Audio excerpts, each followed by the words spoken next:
Dakshineshwar, Part 1. Tuesday, December 18th, 1883. Sri Ramakrishna was seated in his room with his devotees. He spoke highly of Devendranath Tagore's love of God and renunciation, and then said, pointing to Rakhal and the other young devotees, "Devendra is a good man, but blessed indeed are these young aspirants who, like Shukadeva, practice renunciation from their very boyhood and think of God day and night without being involved in worldly life. The worldly man always has some desire or other, though at times he shows much devotion to God. Once Mathur Babu was entangled in a lawsuit. He said to me in the shrine of Kali, 'Sir, please offer this flower to the Divine Mother.' I offered it unsuspectingly, but he firmly believed that he would attain his objective if I offered the flower. What devotion Rati's mother had! How often she used to come here, and how much she served me. She was a Vaishnava. One day she noticed that I ate the food offered at the Kali temple, and that stopped her coming. Her devotion to God was one-sided. It isn't possible to understand a person right away. It was a winter morning, and the master was sitting near the east door of his room, wrapped in his moleskin shawl. He looked at the sun and suddenly went into samadhi. His eyes stopped blinking, and he lost all consciousness of the outer world. After a long time he came down to the plane of the sense world. Rakhal, Hazra, and the other devotees were seated near him. Master to Hazra: the state of samadhi is certainly inspired by love. Once, at Shambazar, they arranged a kirtan at Natava Goswami's house. There I had a vision of Krishna and the gopis of Vrindavan. I felt that my subtle body was walking at Krishna's heels. I went into samadhi when similar devotional songs were sung at the Hari Sabha in Jora Shanko in Calcutta. That day they feared I might give up the body. After the master had finished his bath, he again spoke of the ecstatic love of the gopis. He said to and the other devotees, one should accept the fervent attachment of the gopis to their beloved Krishna. Sing songs like this: "Tell me, friend, how far is the grove where Krishna, my beloved, dwells? His fragrance reaches me even here, but I am tired and can walk no farther." Again he sang, "I am not going home, O friend, for there it is hard for me to chant my Krishna's name." Sri Ramakrishna had vowed to offer green coconut and sugar to Siddheshwari, the Divine Mother, for Rakhal's welfare. He asked whether he would pay for the offerings. That afternoon, the master, accompanied by Rakhal and some other devotees, set out in a carriage for the temple of Siddheshwari in Calcutta. On the way, the offerings were purchased.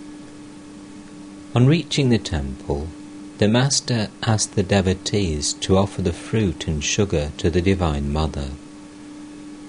They saw the priests and their friends playing cards in the temple. Sri Ramakrishna said, "To play cards in a temple, one should think of God here." From the temple, the master went to Jaddu Malik's house. Jaddu was surrounded by his admirers, well-dressed dandies. He welcomed the master. Master with a smile, "Why do you keep so many clowns and flatterers with you?" Jaddu smiling, "That you may liberate them." Laughter. Master, "Flatterers think that the rich man will loosen his purse strings for them, but it is very difficult to get anything from him. Once a jackal saw a bullock and would not give up his company. The bullock roamed about, and the jackal followed him. The jackal thought, 'There hang the bullock's testicles. Some time or other they will drop to the ground, and I shall eat them.' When the bullock slept on the ground, the jackal lay down too, and when the bullock moved about, the jackal followed him. Many days passed in this way, but the bullock's testicles still clung to his body. The jackal went away disappointed. All laugh. That also happens to flatterers. Jaddu and his mother served refreshments to Sri Ramakrishna and the devotees. Wednesday, December 19th, 1883. It was 9 o'clock in the morning. Sri Ramakrishna was talking to M near the bel tree at Dakshineshwar. This tree, under which the master had practiced the most austere sadhana, stood in the northern end of the temple garden. Farther north ran a high wall, and just outside was the government magazine. West of the bel tree was a row of tall pines that rustled in the wind. Below the trees flowed the Ganges, and to the south could be seen the sacred grove of the Panchavati. The dense trees and underbrush hid the temples. No noise of the outside world reached the bel tree. Master to M. But one cannot realize God without renouncing woman and gold. M. Why? Did not Vasistha say to Rama, "O Rama, you may renounce the world if the world is outside God"? Master smiling. He said that to Rama so that Rama might destroy Ravana. Rama accepted the life of a householder and married to fulfill the mission. M stood there like a log, stunned and speechless. Sri Ramakrishna went to the Panchavati on his way back to his room. M accompanied him. It was then about 10 o'clock. M. Sir, is there no spiritual discipline leading to the realization of the impersonal God? Master. Yes, there is, but the path is extremely difficult. After intense austerities, the rishis of olden times realized God as their innermost consciousness and experienced the real nature of Brahman. But how hard they had to work. They went out of their dwellings in the early morning and all day practiced austerities and meditation. Returning home at nightfall, they took a light supper of fruit and roots. But an aspirant cannot succeed in this form of spiritual discipline if his mind is stained with worldliness even in the slightest degree. The mind must withdraw totally from all objects of form, taste, smell, touch and sound. Only thus does it become pure. The pure mind is the same as the pure Atman, but such a mind must be altogether free from woman and gold. When it becomes pure, one has another experience. One realizes God alone is the doer, and I am his instrument. One does not feel oneself to be absolutely necessary to others, either in their misery or in their happiness. Once a wicked man beat into unconsciousness a monk who lived in a monastery. On regaining consciousness, he was asked by his friends, "Who is feeding you milk?" The monk said, "He who beat me is now feeding me."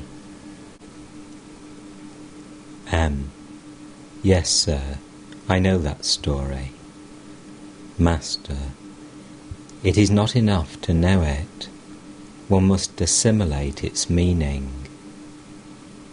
It is the thought of worldly objects that prevents the mind from going into samadhi. One becomes established in samadhi when one is completely rid of worldliness. It is possible for me to give up the body in samadhi, but I have a slight desire to enjoy the love of God and the company of his devotees. Therefore I pay a little attention to my body. There is another kind of samadhi called unmana samadhi. One attains it by suddenly gathering the dispersed mind. You understand what that is, don't you? Yes, sir. Master, yes. It is the sudden withdrawal of the dispersed mind to the ideal. But that samadhi does not last long. Worldly thoughts intrude and destroy it. The yogi slips down from his yoga. At Kamarpukur, I have seen the mongoose living in its hole up in the wall. It feels snug there. Sometimes people tie a brick to its tail. Then the pull of the brick makes it come out of its hole. Every time the mongoose tries to be comfortable inside the hole, it has to come out because of the pull of the brick. Such is the effect of brooding on worldly objects, that it makes the yogi stray from the path of yoga. Worldly people may now and then experience samadhi. The lotus blooms, no doubt, when the sun is up, but its petals close again when the sun is covered by a cloud. Worldly thought is the cloud. Isn't it possible to develop both jnana and bhakti by the practice of spiritual discipline? Master, through the path of bhakti, a man may attain them both. If it is necessary, God gives him the knowledge of Brahman. But a highly qualified aspirant may develop both jnana and bhakti at the same time. Such is the case with the Ishvara Kotis, Chaitanya for example. But the case of ordinary devotees is different. There are 5 kinds of light. The light of a lamp, the light of various kinds of fire, the light of the moon, the light of the sun, and lastly, the combined light of the sun and the moon. Bhakti is the light of the moon, and jnana the light of the sun.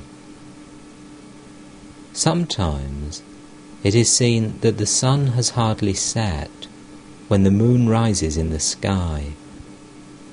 In an incarnation of God, one sees at the same time the sun of knowledge and the moon of love. Can everyone, by a mere wish, develop knowledge and love at the same time? It depends on the person. One bamboo is more hollow than another. Is it possible for all to comprehend the nature of God? Can a 1-seer pot hold 5 seers of milk? But what about the grace of God? Through his grace, a camel can pass through the eye of a needle. Master, But is it possible to obtain God's grace just like that? A beggar may get a penny if he asks for it. But suppose he asks you right off for his train fare. How about that? M stood silent. The master too remained silent. Suddenly he said, "Yes, it is true. Through the grace of God, some may get both jnana and bhakti." M saluted the master and went back to the beltree. At midday, finding that M had not yet returned, Sri Ramakrishna started toward the beltree, but on reaching the Panchavati, he met M, carrying his prayer carpet and water jug. M saluted the master. Sri Ramakrishna said to M, "I was coming to look for you. Because of your delay, I thought you might have scaled the wall and run away. I watched your eyes this morning and felt apprehensive lest you should go away like Narayan Shastri. Then I said to myself, no, he won't run away. He thinks a great deal before doing anything." The same night, the master taught to M, Rakal, Latu, Harish, and a few other devotees. Master to M: "Some people give a metaphysical interpretation of the Vrindavan episode of Sri Krishna's life. What do you say about it?" M: "There are various opinions. What if there are? You have told us the story of Bhishma Deva's weeping on his bed of arrows because he could not understand anything of God's ways. Again, you have told us that Hanuman used to say, 'I don't know anything about the day of the week, the position of the stars, and so forth. I only meditate on Rama.' Further, you have said to us that in the last analysis there are two things only, Brahman and its power. You have also said that after the attainment of Brahma Jnana, a man realizes these two to be one, the one that has no two." Master: "Yes, that is true. Your ideal is to reach the goal. You may reach it by going either through a thorny forest or along a good road. Diverse opinions certainly exist. Nangtar used to say that the monks could not be feasted because of the diversity of their views. Once a feast was arranged for the sannyasis. Monks belonging to many sects were invited. Everyone claimed that his sect should be fed first, but no conclusion could be arrived at. At last they all went away, and the food had to be given to the prostitutes. M: "Totapuri was indeed a great soul." Master: "But Hazra says he was an ordinary man." There is no use in discussing these things. Everyone says that his watch alone gives the correct time. You see, Narayan Shastri developed a spirit of intense renunciation. He was a great scholar. He gave up his wife and went away. A man attains yoga when he completely effaces woman and gold from his mind. With some, the characteristics of the yogi are well marked. I shall have to tell you something of the 6 centres. The mind of the yogi passes through these, and he realizes God through his grace. Have you heard of the 6 centres? M: "These are the 7 planes of Vedanta." Master: "Not the Vedanta, but but the Vedas. Do you know what the 6 centres are like? They are the lotuses in the subtle body. The yogis see them. They are like the fruits and leaves of a wax tree. M. Yes, sir. The yogis can perceive them. I have read that there is a kind of glass through which a tiny object looks very big. Likewise, through yoga, one can see those subtle lotuses.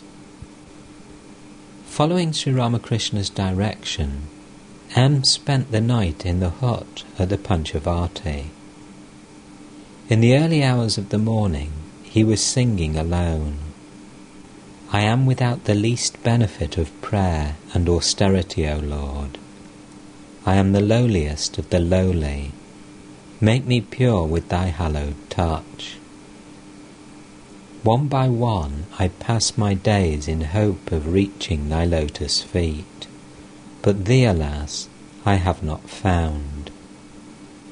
Suddenly M glanced toward the window and saw the Master standing there. Sri Ramakrishna's eyes became heavy with tears as M sang the line, I am the lowliest of the lowly. Make me pure with thy hallowed touch. M sang again, I shall put on the ochre robe and earrings made of conch shell. Thus, in the garb of a yogini, from place to place I shall wander, till I have found my cruel Hari. M saw that the Master was walking with Rakal. Friday, December 21st, 1883. In the morning, the Master and M were conversing alone under the bell tree. The Master told him many secrets of spiritual discipline, exhorting him to renounce woman and gold. He further said that the mind at times becomes one's guru. After his midday meal, the Master went to the Panchavarti, wearing a beautiful yellow robe. 2 or 3 Vaishnava monks were there, clad in the dress of their sect. In the afternoon, a monk belonging to the sect of Nanak arrived.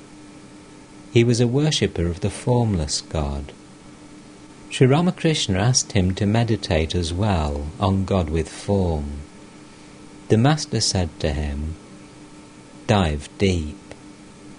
One does not get the precious gems by merely floating on the surface. God is without form, no doubt, but he also has form. By meditating on God with form, one speedily acquires devotion. Then one can meditate on the formless God.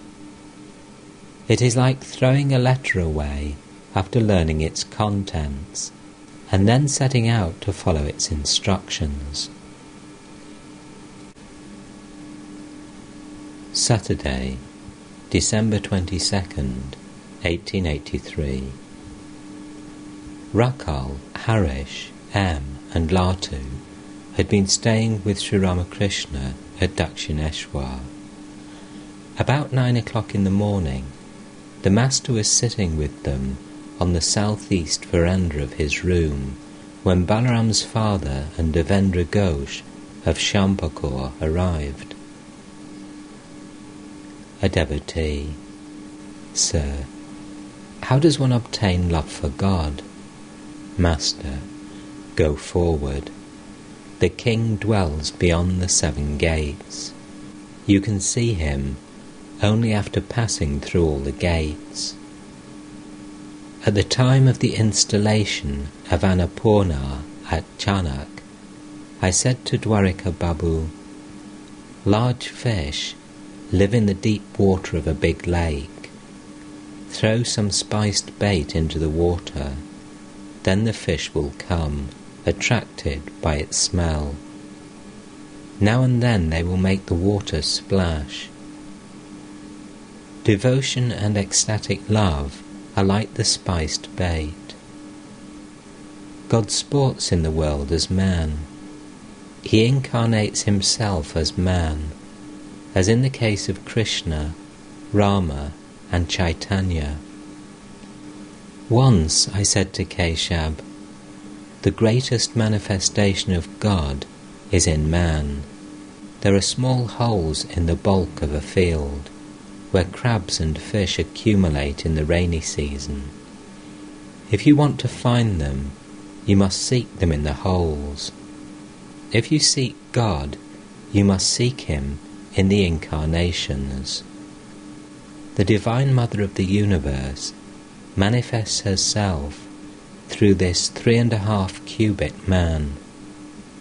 There is a song that says, O Mother, what a machine is this that thou hast made?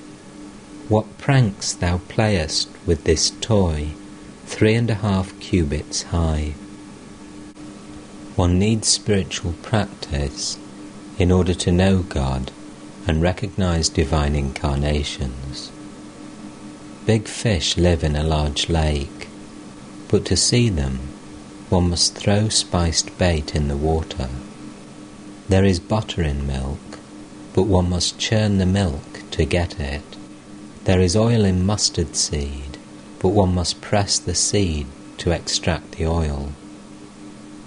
Devotee: has God form, or is he formless? Master: wait. First of all you must go to Calcutta. Only then will you know where the Maidan, the Asiatic Society and the Bengal Bank are located. If you want to go to the Brahmin quarter of Kardaha, you must first of all go to Kardaha. Why should it not be possible to practice the discipline of the formless God? But it is very difficult to follow that path. One cannot follow it without renouncing woman and gold. There must be complete renunciation, both inner and outer. You cannot succeed in this path if you have the slightest trace of worldliness. It is easy to worship God with form, but it is not as easy as all that. One should not discuss the discipline of the impersonal God or the path of knowledge with a bhakta. Through great effort, perhaps, he is just cultivating a little devotion. You will injure it if you explain away everything as a mere dream. Kabir was a worshipper of the impersonal God. He did not believe in Shiva, Kali or Krishna. He used to make fun of them and say that Kali lived on the offerings of rice and banana, and that Krishna danced like a monkey when the gopis clapped their hands. All laugh. One who worships God without form perhaps sees at first the deity with 10 arms, then the deity with 4 arms, then the baby Krishna with 2 arms. At last he sees the indivisible light and merges into it. It is said that sages like Dattatreya and Jadabharata did not return to the relative plane after having the vision of Brahman. According to some people, Shukadeva tasted only a drop of that ocean of Brahman consciousness. He saw and heard the rumbling of the waves of that ocean, but he did not dive into it. A brahmachari once said to me, one who goes beyond Kedar cannot keep his body alive. Likewise, a man cannot preserve his body after attaining Brahma Jnana. The body drops off in 21 days. There was an infinite field beyond a high wall. 4 friends tried to find out what was beyond the wall. 3 of them, one after the other, climbed the wall, saw the field, burst into loud laughter, and dropped to the other side. These 3 could not give any information about the field. only the fourth man came back and told people about it. He is like those who retain their bodies, even after attaining Brahma-jnana, in order to teach others. Divine incarnations belong to this class.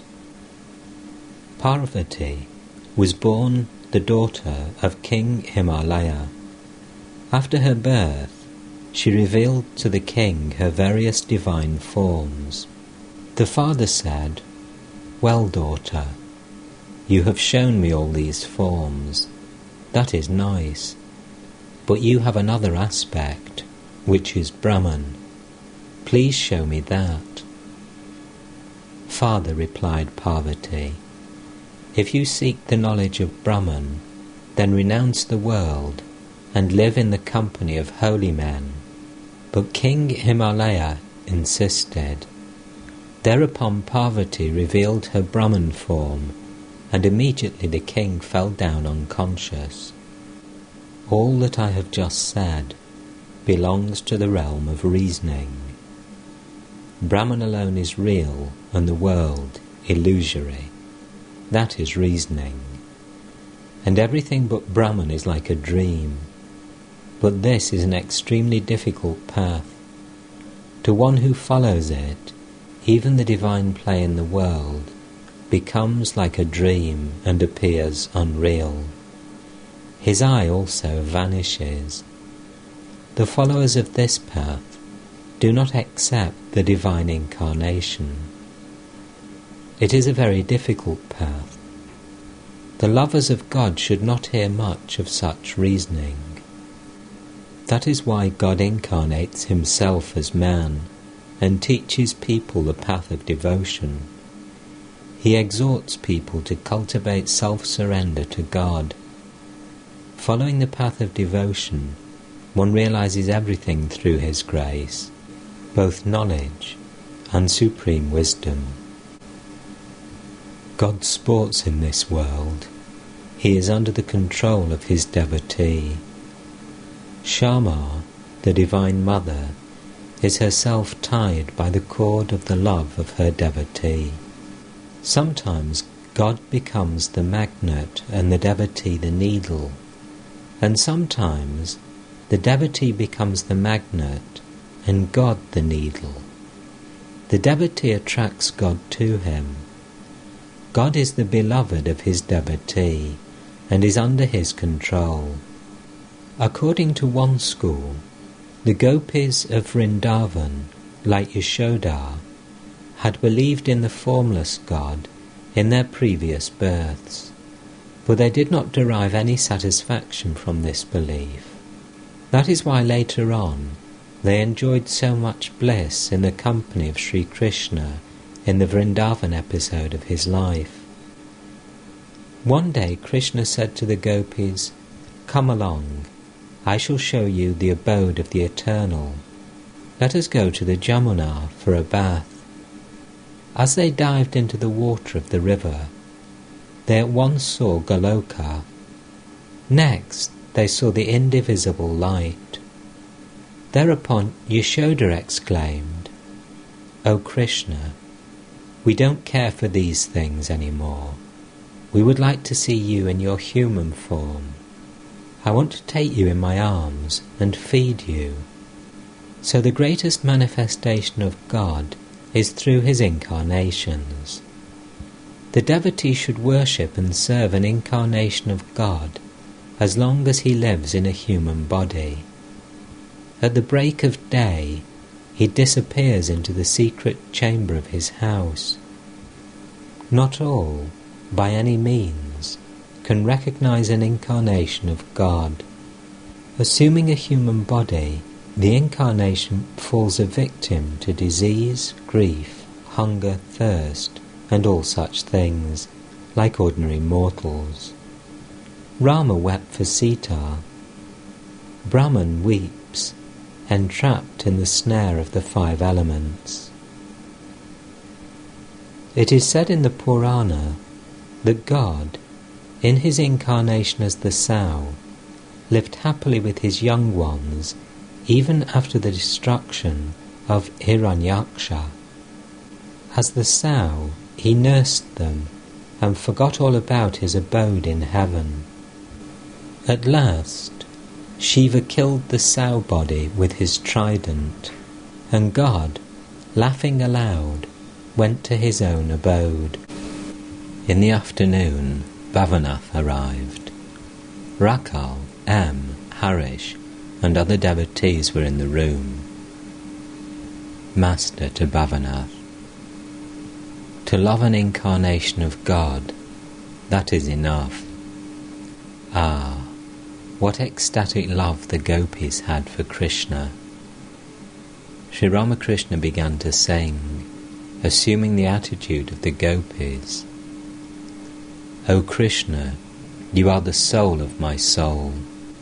Then he sang, I am not going home, O friend, for there it is hard for me to chant my Krishna's name.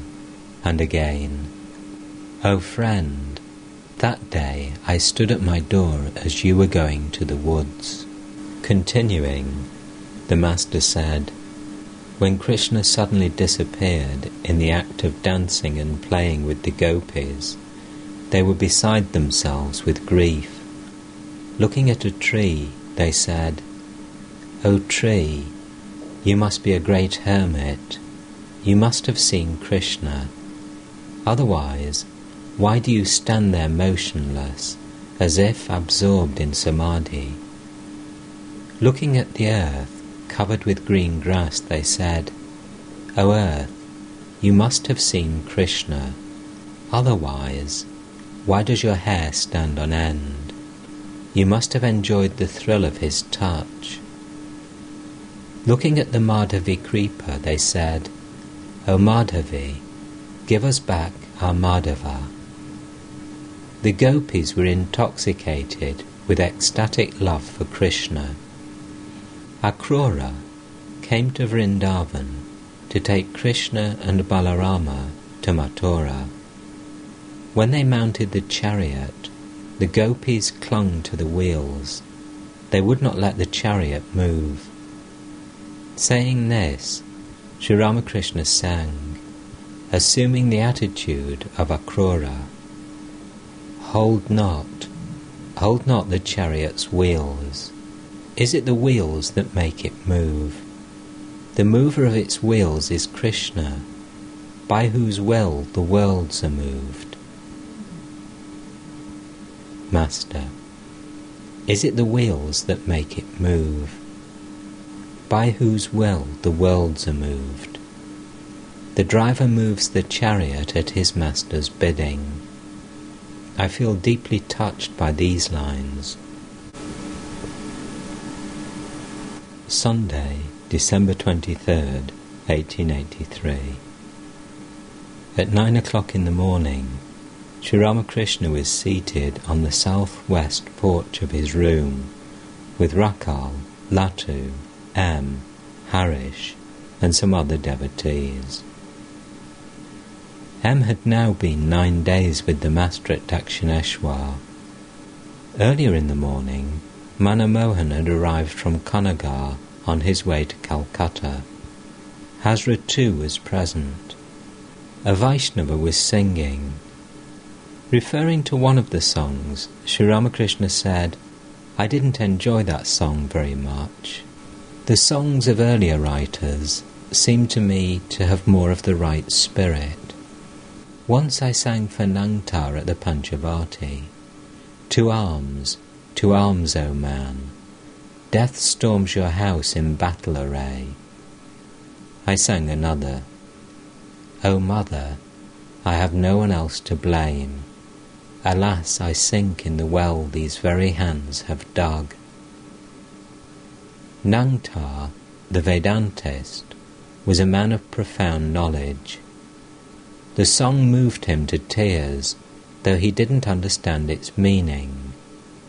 Padmalochan also wept when I sang the songs of Ramprasad about the Divine Mother, and he was truly a great pundit. After the midday meal, Sri Ramakrishna rested a few minutes in his room. M was sitting on the floor.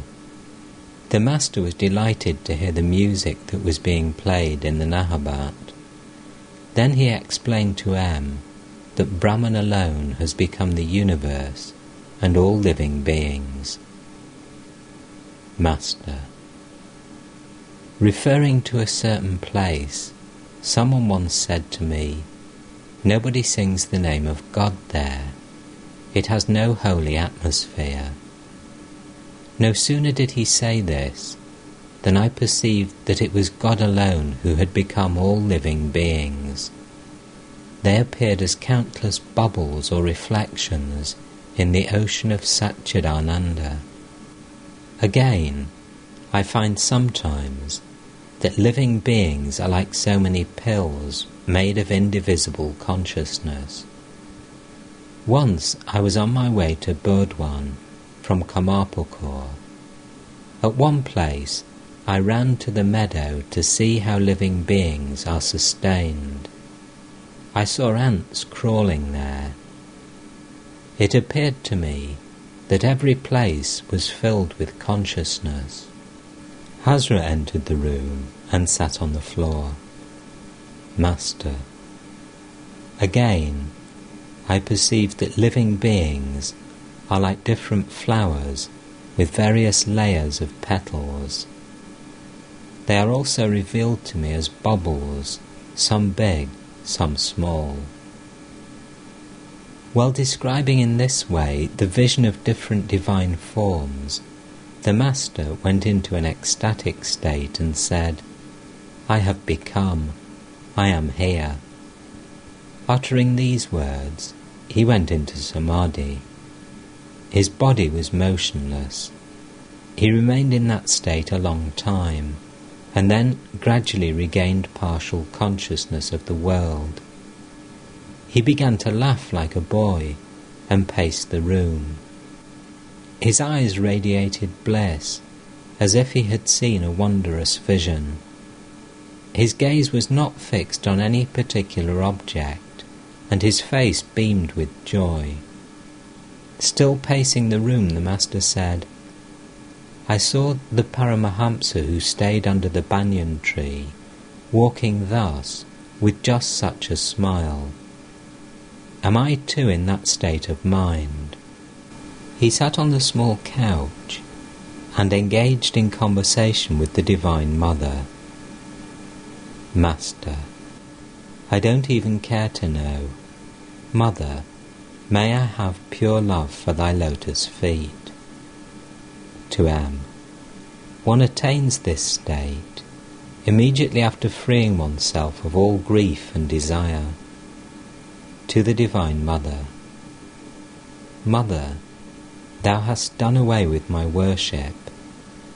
Please see, Mother, that I don't give up all desire. Mother, the Paramahamsa is but a child. Doesn't a child need a mother? Therefore, thou art the mother and I am the child. How can the child live without the mother?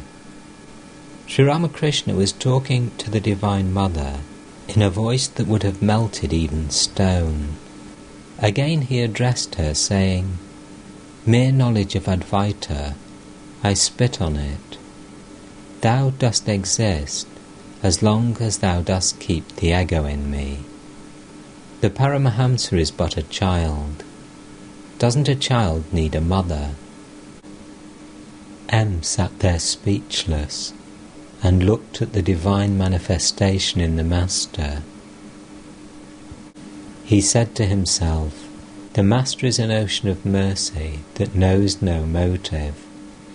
He has kept himself in the state of a Paramahamsa that he might, as teacher, awaken the spiritual consciousness of myself and other earnest souls." M further thought, the Master says, Advaita, Chaitanya, Nityananda.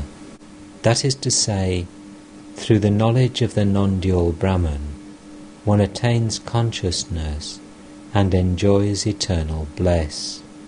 The Master has not only attained the knowledge of non-duality, but is in a state of eternal bliss. He is always drunk with ecstatic love for the Mother of the Universe. With folded hands, Hazra looked at the Master and said every now and then, "How blessed you are! How blessed you are!" Master to Hazra, "But you have hardly any faith. You simply live here to add to the play, like Jatila and Kutila." In the afternoon, M paced the temple garden alone. He was deeply absorbed in the thought of the Master, and was pondering the Master's words concerning the attainment of the exalted state of the Paramahamsa after the elimination of grief and desire. M said to himself, "Who is this Sri Ramakrishna acting as my teacher? Has God embodied himself for our welfare? The Master himself says that no one but an incarnation can come down to the phenomenal plane from the state of Nirvikalpa Samadhi." Monday, December 24th, 1883. At 8 o'clock in the morning, Sri Ramakrishna and M were talking together in the pine grove at the northern end of the temple garden. This was the 11th day of M's stay with the Master. It was winter. The sun had just risen. The river was flowing north with the tide. Not far off could be seen the bell tree, where the Master had practiced great spiritual austerities. Sri Ramakrishna faced the east as he talked to his disciple and told him about the knowledge of Brahman. Master: "The formless God is real, and equally real is God with form." Nangtar used to instruct me about the nature of Satchidananda Brahman. He would say that it is like an infinite ocean, water everywhere, to the right, left, above and below. Water enveloped in water. It is the water of the great cause, motionless. Waves spring up when it becomes active. Its activities are creation, preservation and destruction. Again, he used to say that Brahman is where reason comes to a stop. There is the instance of camphor. Nothing remains after it is burnt, not even a trace of ash. Brahman is beyond mind and speech. A salt doll entered the ocean to measure its depth, but it did not return to tell others how deep the ocean was. It melted in the ocean itself. The rishis once said to Rama, "O Rama, sages like Bharadvaja may very well call you an incarnation of God, but we cannot do that. We adore the word Brahman. We do not want the human form of God." Rama smiled and went away, pleased with their adoration. But the Nitya and the Leela are two aspects of the same reality. As I have said before, it is like the roof and the steps leading to it.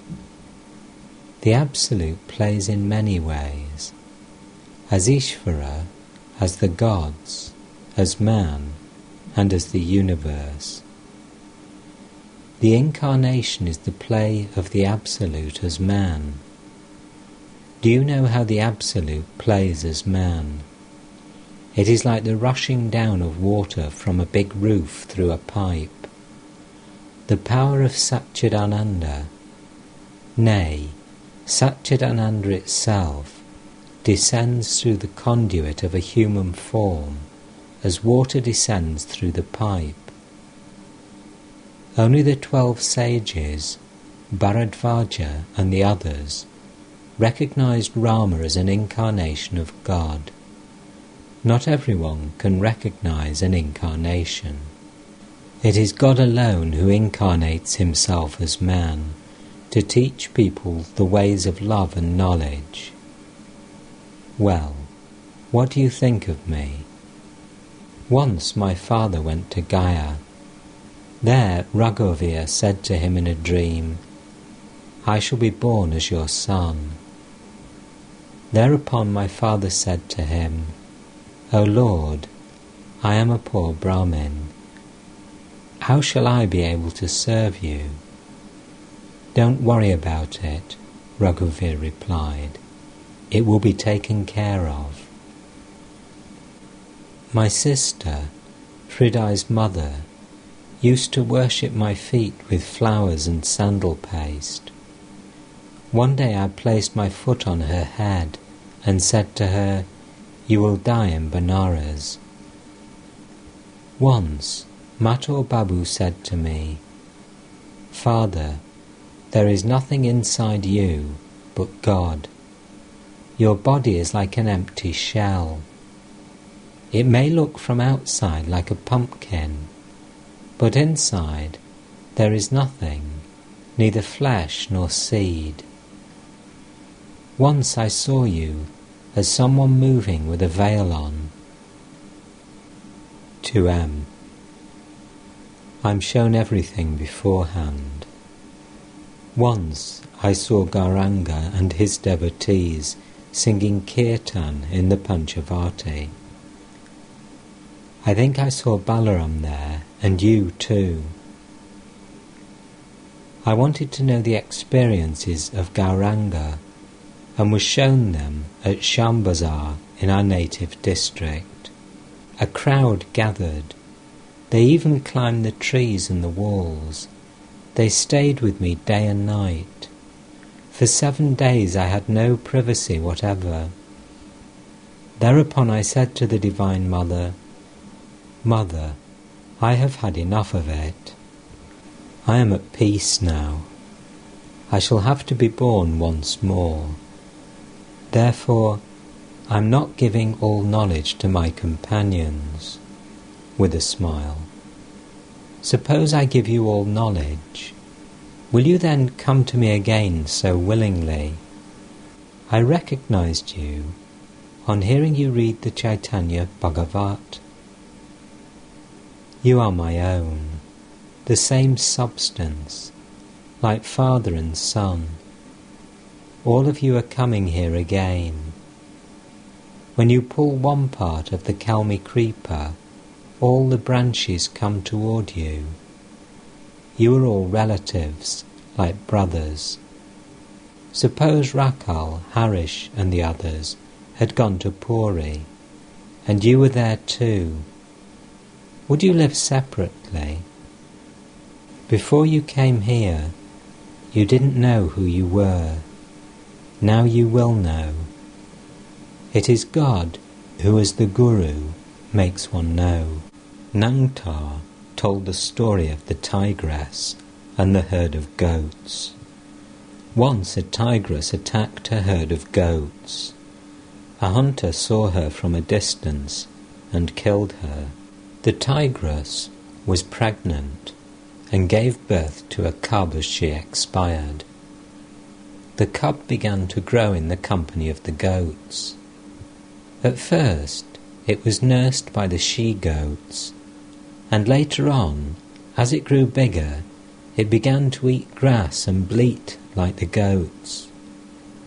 Gradually the cub became a big tiger, but still it ate grass and bleated.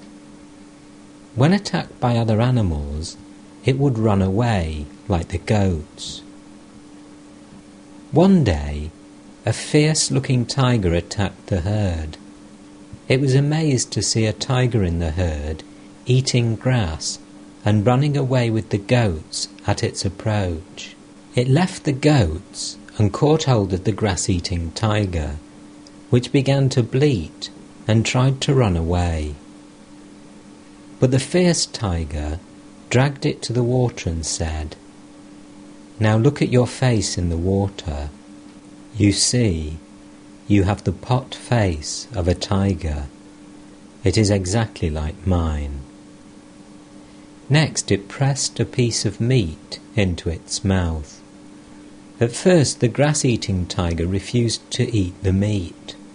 Then it got the taste of the meat and relished it. At last the fierce tiger said to the grass-eater, "What a disgrace! You lived with the goats and ate grass like them." And the other was really ashamed of itself. Eating grass is like enjoying woman and gold. To bleat and run away like a goat is to behave like an ordinary man. Going away with the new tiger is like taking shelter with the guru who awakens one's spiritual consciousness and recognizing him alone as one's relative. To see one's face rightly is to know one's real self. Sri Ramakrishna stood up. There was silence all around, disturbed only by the gentle rustling of the pine needles and the murmuring of the Ganges. The master went to the Panchavarti and then to his room, talking all the while with M. The disciple followed him, fascinated.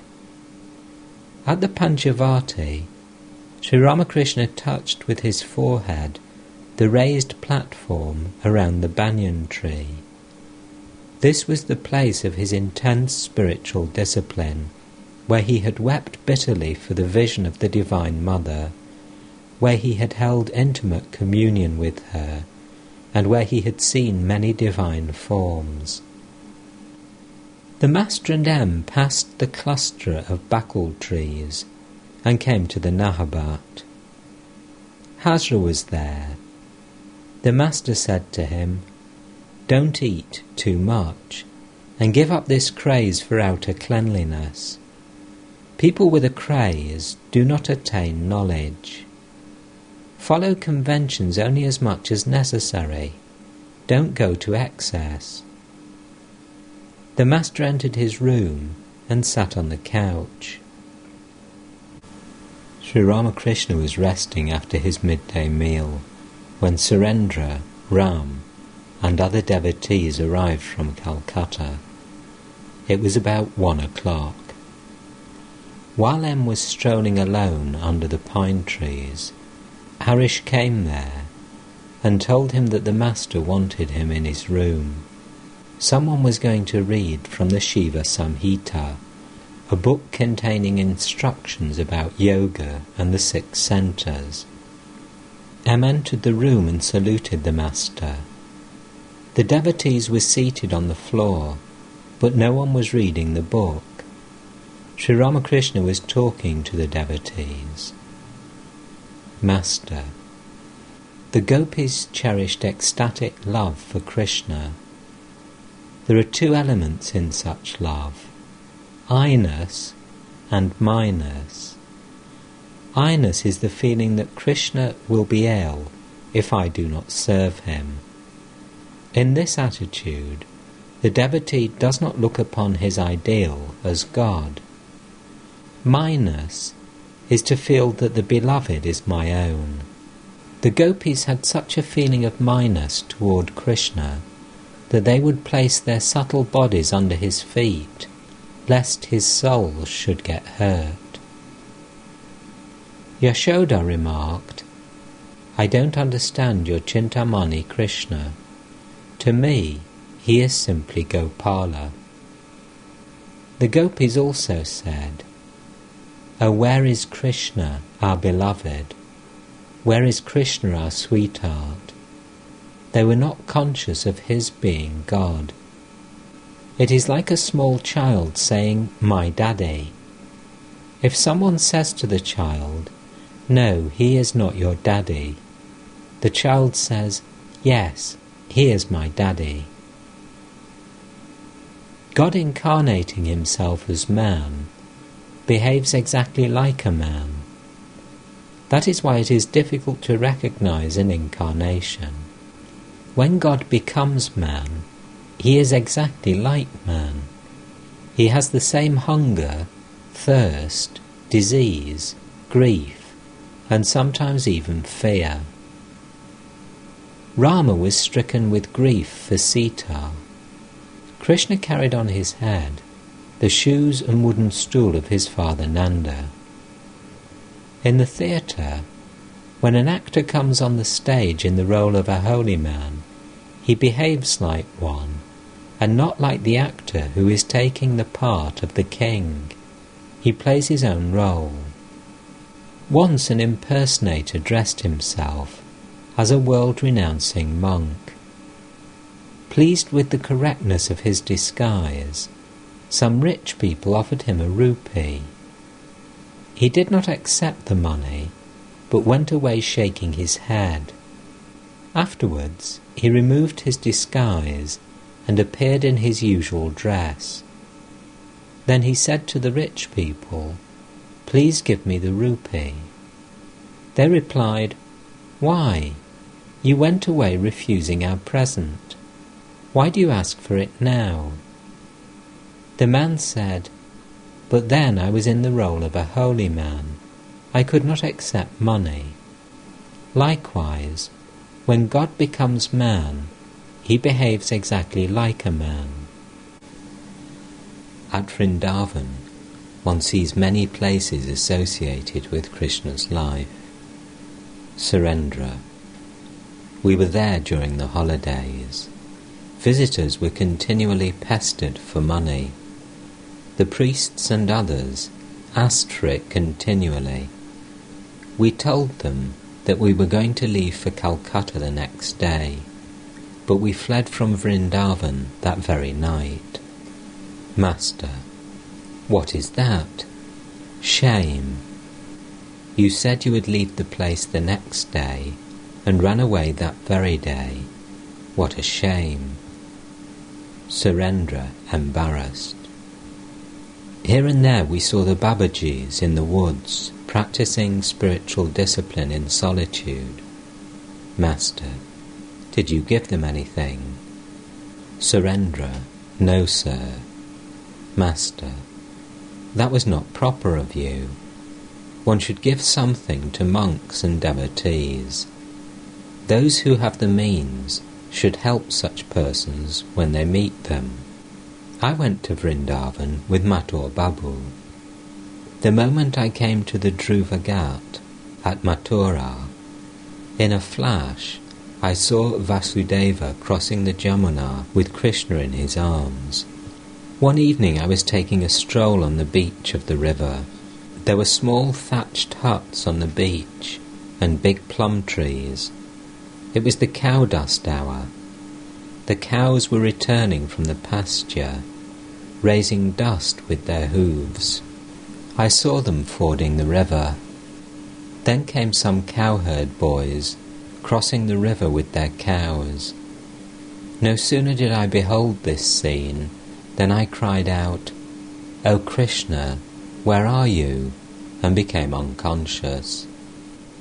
I wanted to visit Shyamakunda and Radhakunda, so Mathur Babu sent me there in a palanquin.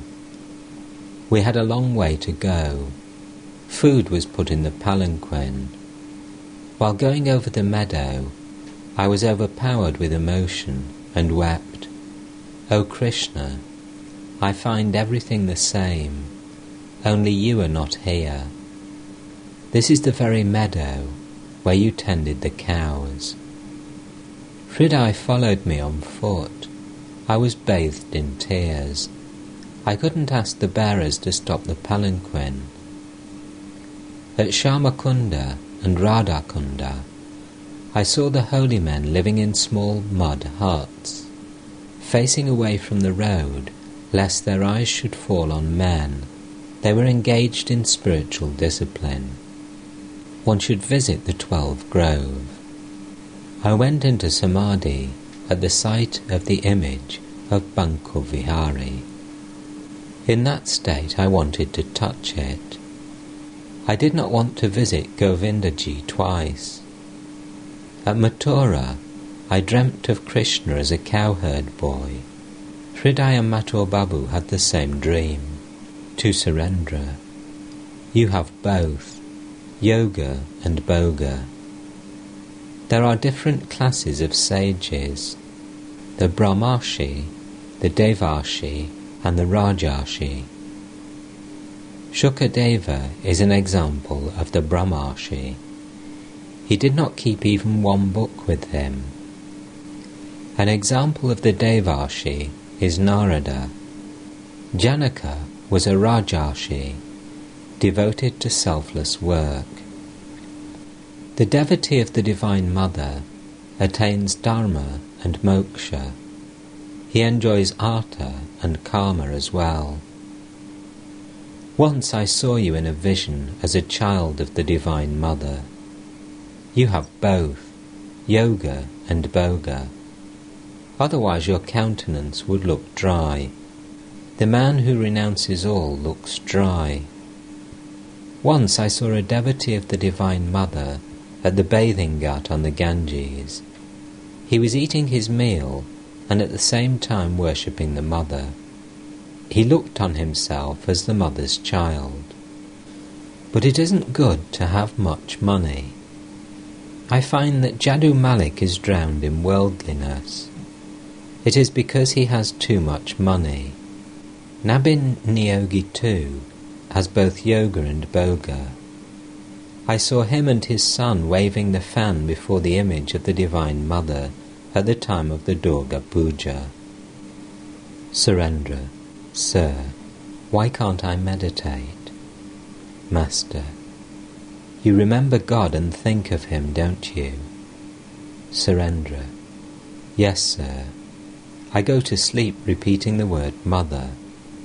Master, that is very good. It will be enough if you remember God and think of Him. Sri Ramakrishna had taken Surendra's responsibility on himself. Why should Surendra worry about anything? It was evening. The Master was sitting on the floor of his room with the devotees. He was talking to them about yoga and the 6 centres. These are described in the Shiva Samhita. Master, Ida, Pingala and Shushumna are the 3 principal nerves. All the lotuses are located in the Shushumna. They are formed of consciousness, like a tree made of wax. The branches, twigs, fruit, and so forth, all of wax. The Kundalini lies in the lotus of the Muladhara. The lotus has 4 petals. The primordial energy resides in all bodies as the Kundalini. She is like a sleeping snake coiled up, of the form of a sleeping snake, having the Muladhara for her abode. 2m. The Kundalini is speedily awakened if one follows the path of bhakti.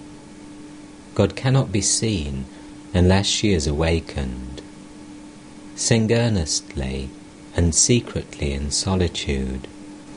Waken, O Mother, O Kundalini, whose nature is bliss eternal. Thou art the serpent coiled in sleep, in the lotus of the Muladhara. Ramprasad achieved perfection through singing.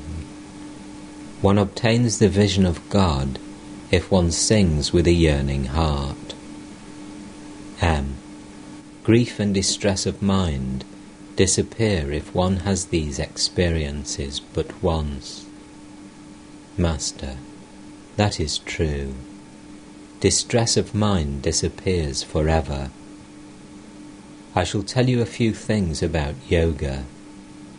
But you see, the mother bird doesn't break the shell unless the chick inside the egg is matured. The egg is hatched in the fullness of time. It is necessary to practice some spiritual discipline.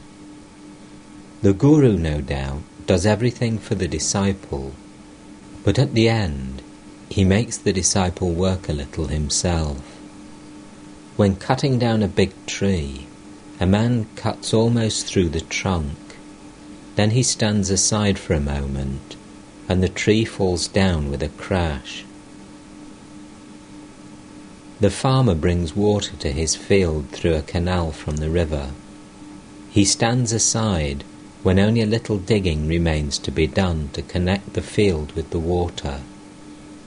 Then the earth becomes soaked and falls of itself, and the water of the river pours into the canal in torrents. A man is able to see God as soon as he gets rid of ego and other limitations.